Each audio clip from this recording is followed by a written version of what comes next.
নবাব আলীবর্দী খাঁর কোনো পুত্র সন্তান ছিল না, সেই জন্য তিনি তার কনিষ্ঠ কন্যা, কনিষ্ঠ মানে ছোট কন্যা আমিনা বেগমের 23 বছরের ছেলে সিরাজউদ্দৌলাকে সিংহাসনের উত্তরাধিকারী হিসাবে মনোনীত করেন।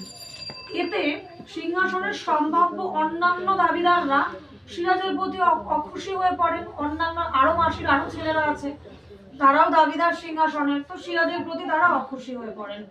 আলীবর্দীর বড় মেয়ে ছিল মেহেরুন্নেসা। আলীবর্দীর বড় মেয়ের নাম মেহেরুন্নেসা, যিনি ঘসেটি বেগম নামেই বেশি পরিচিত। মানে ঘসেটি বেগমেরই নাম হলো আরেকটা মেহেরুন্নেসা, ঘসেটি বেগম নামে পরিচিত। তার বিয়ে হয় ঢাকার শাসনকর্তা নওয়াজিজ মোহাম্মদ খান তথা শাহমত জঙ্গের সঙ্গে। শাহমত জঙ্গের সঙ্গে তার বিবাহ হয়। তাদের কোনো সন্তান ছিল না। যেটা সন্তান ছিল সেটা কে ছিল বলছি, তাদের কোনো সন্তান ছিল না। যে ওর যে সন্তানকে মেরেছে সে কিরকম সন্তান সেটাতে আসছি। তাদের কোনো সন্তান ছিল না। তখন তারা সিরাজের ছোট ভাই ইকরম উদ্দৌলাকে দত্তক নেয়। হ্যাঁ, ইকতল উদ্দৌলাকে দত্তক নেয়। কিন্তু কিছুদিন পরেই ইকরমকে যে দত্তক নিয়েছিল, কিছুদিন পরেই ইকরম বসন্ত রোগে আক্রান্ত হয় এবং মারা গেল। বসন্ত রোগে আক্রান্ত হয়ে মারা যায়। আগে তো বসন্ত রোগে আক্রান্ত হলে মারাই যেত, এত ভয়াবহ ভাইরাস ছিল, মারা যেত সবাই।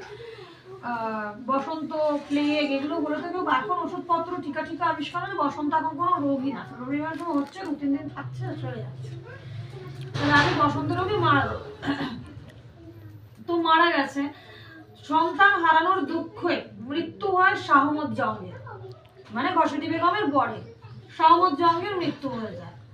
বিধবা ঘসেটি বেগম একাই মতিঝিল প্রাসাদে তার স্বামীর বিপুল সম্পত্তির অধিকারী হন। তাই সিরাজ সিংহাসন লাভ করলেও ঘসেটি বেগমের ঈর্ষা হয়, হিংসা হয়। তো ঘসেটি বেগমকে যে জিজ্ঞেস করতে হবে কেন, বলে কেন? তিনি আলীবর্দীর মেজ মেয়ের পুত্র পূর্ণিয়ার শাসনকর্তা, মানে মেজ মেয়ে। বড় মেয়েকে মেহেরুন্নেসা, ঘসেটি বেগম। আর ছোট মেয়ের ছেলে হলো সিরাজউদ্দৌলা, সে কে? আমিনা। আর মেজ মেয়ের হচ্ছে গিয়ে তোর পূর্ণিয়ার শাসনকর্তা শওকত জঙ্গ। শওকত, আগে যেটা ছিল বড় মেয়ের জামাইয়ের নাম শাহমত, মেজ মেয়ে হচ্ছে শওকত জঙ্গকে সিংহাসনে বসানোর পরিকল্পনা করতে থাকে। এদের ষড়যন্ত্রে যোগদান করেন ঢাকার দেওয়ান রাজবল্লভ। আর ঘসেটি বেগমের প্রাসাদ মতিঝিল ছিল যাবতীয় ষড়যন্ত্রের মূল কেন্দ্র। কেউ নেই এখানে ষড়যন্ত্রগুলো হতো। এই খবর পেয়ে যে ওর বিরুদ্ধে ষড়যন্ত্র করছে ওইখানে, এই খবর পেয়ে সিরাজ